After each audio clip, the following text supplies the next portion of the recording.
સુરેન્દ્રનગર જિલ્લાના લખતર તાલુકાના કડોથી કળમ રોડ ઉપર આવેલી ફાર્મા કંપનીના દૂષિત પાણીના નિકાલથી ગ્રામજનોમાં રોષ ફેલાયો. એમ ક્યોર ફાર્મા કંપની દ્વારા વારંવાર દૂષિત પાણીનો બાજુની ગટરમાં નિકાલ કરાતો હોવાથી આજુબાજુના ગામના પાણીમાં આ કેમિકલ યુક્ત પાણીની અસર દેખાવા લાગી છે, જેના કારણે અનેક લોકોને ચામડીના રોગો થઈ રહ્યા છે. ખેતીની જમીનને પણ નુકસાન થવા જઈ રહ્યું છે. આ બાબતની ગ્રામજનોએ વઢવાણ ડેપ્યુટી કલેક્ટર એમ.જે. ભરવાડને રજૂઆત કરતા તેઓ પોલ્યુશન કંટ્રોલ બોર્ડની ટીમ સાથે એમ ક્યોર ફાર્મા કંપનીએ દોડી આવ્યા હતા. અહીં સ્થળ તપાસ કરી ગ્રામજનોને સાંભળી આજુબાજુના પાણીના, જમીનના અને કંપનીના પ્લાન્ટના પાણીના સેમ્પલ લીધા હતા અને ડેપ્યુટી કલેક્ટરને જણાવ્યું હતું કે પોલ્યુશન કંટ્રોલ બોર્ડની ટીમ દ્વારા લેવાયેલા સેમ્પલના રિપોર્ટ બાદ કાર્યવાહી કરાશે.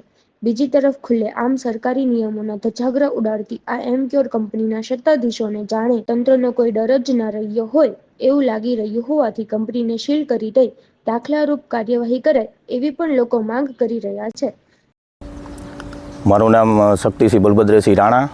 હું કળમ ગ્રામ પંચાયતમાં ઉપસરપંચ તરીકે હાલ છું. કડુથી કળમ રોડ ઉપર એમ ક્યોર નામની એક ફાર્માસ્યુટિકલ કંપની આવેલી છે.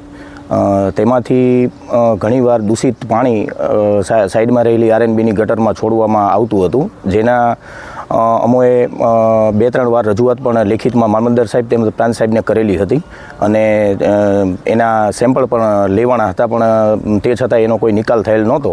અને ફરી અમે પ્રાંત સાહેબને અરજી કરતાં આજરોજ પ્રાંત સાહેબ કંપનીની વિઝિટ કરી અને આજુબાજુના ગામના, અમારા ગામના તળાવના તેમજ કંપનીની આજુબાજુના સેમ્પલ લઈ અને જીપીસીબીમાં મોકલેલ છે અને તમામ પ્રકારની ચકાસણી આજરોજ એમને કરેલ છે. આ પાણીથી શું શું અસર થતી હતી પશુધન અને માણસ ઉપર? આ પાણીથી અમારા ગામની અંદર જે તળાવનું પાણી જે પીવામાં ઉપયોગ થાય છે કે વાપરવામાં ઉપયોગ થાય છે, તેમાં લોકોને ફોડકીઓ થવી, પછી ચામડીના રોગો થવા, આંખો બળવી, આવા બધા હાલમાં લગભગ 12 મહિનાથી કેસો વધતા જતા હતા. એના હિસાબે અમે આ અરજી કરેલી હતી. મેહુલ કુમાર ભરવાડ, એસડીએમ વઢવાણ. આજરોજ સ્થાનિક ફરિયાદોના આધારે કળમ ખાતે આવેલ કડુ ખાતે આવેલ એમ ક્યોર ફાર્મા કંપનીની મુલાકાત કરવામાં આવેલ હતી અને ફરિયાદના આધારે તપાસણી કરવામાં આવેલ હતી, જે અંતર્ગત કંપનીમાં રહેલ એસટીબી પ્લાન્ટ, ઇટીબી પ્લાન્ટના ફાઇનલ વોટર આઉટલેટના સેમ્પલ લેવામાં આવેલ છે. તેમજ સોઇલ ટેસ્ટિંગ માટે સોઇલના સેમ્પલ લેવામાં આવેલ છે.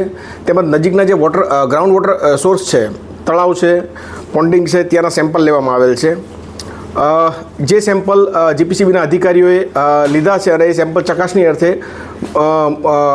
અર્થે મોકલીશું અને ત્યારબાદ રિપોર્ટ આવતા જે નિયમો અનુસારની કાર્યવાહી, જો રિપોર્ટમાં કંઈ એવી શક્યતા જણાશે તો નિયમો અનુસારની કાર્યવાહી હાથ ધરવામાં આવશે.